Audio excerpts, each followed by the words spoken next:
Friends, ಇವತ್ತು ನಾನು beetroot ಪಲ್ಯ ಮಾಡ್ತಾಯಿದ್ದೀನಿ.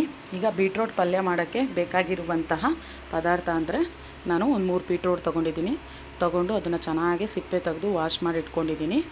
ಈಗ ಅದನ್ನು ತುರಿದು ಇಟ್ಕೊಂಡಿದ್ದೀನಿ.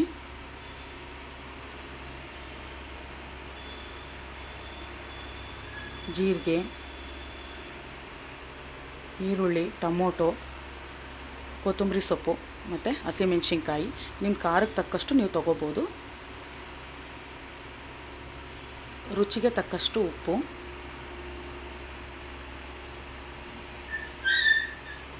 ಕರಿಬೇವು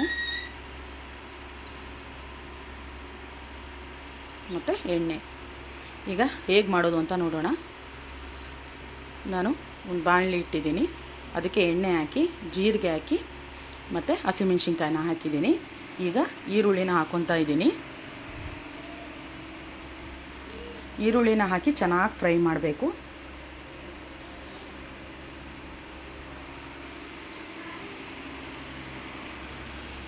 ಕರಿಬೇವು ಹಾಕಿದ್ದೀನಿ, ಅದನ್ನು ಅಷ್ಟೇ ಚೆನ್ನಾಗಿ ಫ್ರೈ ಮಾಡ್ಕೋಬೇಕು.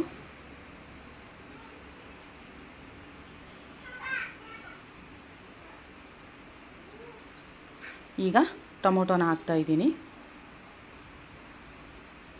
ಟೊಮೊಟೊ ಸ್ಮೂತ್ ಆಗೋ ತನಕ ಚೆನ್ನಾಗಿ ಫ್ರೈ ಮಾಡಬೇಕು.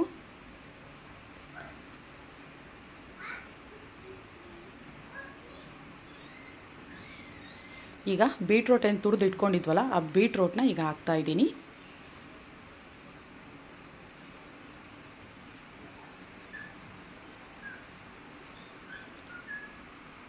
ಚೆನ್ನಾಗಿ ಮಿಕ್ಸ್ ಮಾಡಬೇಕು ಬೀಟ್ರೋಟ್ನ.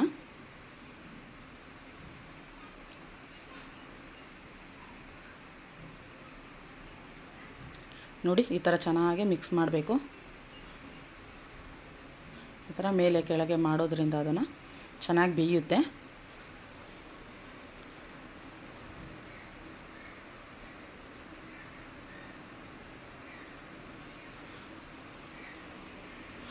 ಈಗ ರುಚಿಗೆ ತಕ್ಕಷ್ಟು ಉಪ್ಪು ಹಾಕ್ತಾಯಿದ್ದೀನಿ.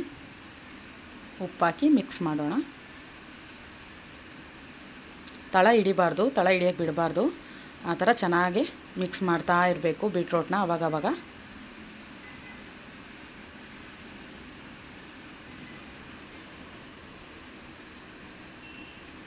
ನೋಡಿ, ಆಲೆ ಒಂದು 3/4% ಬೆಂದಿದೆ.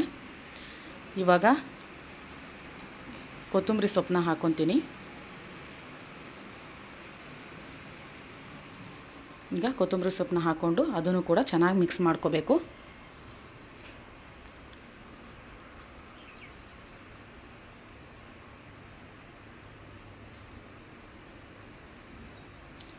ನೋಡಿ ಫ್ರೆಂಡ್ಸ್, ಈಗ ಬೀಟ್ರೋಟ್ ಪಲ್ಯ ರೆಡಿಯಾಗಿದೆ. ನಿಮಗೆ ಬೀಟ್ರೋಟ್ ಪಲ್ಯ ಇಷ್ಟ ಆದರೆ ದಯವಿಟ್ಟು ಒಂದು ಲೈಕ್ ಕೊಡಿ. ಹಾಗೆ ನನ್ನ ಚಾನಲ್ನ ಸಬ್ಸ್ಕ್ರೈಬ್ ಮಾಡ್ಕೊಳ್ಳಿ. ನೀವು ಒಂದು ಸಲ ಟ್ರೈ ಮಾಡಿ ಅಂತ ಹೇಳ್ತೀನಿ ಫ್ರೆಂಡ್ಸ್. Thank you.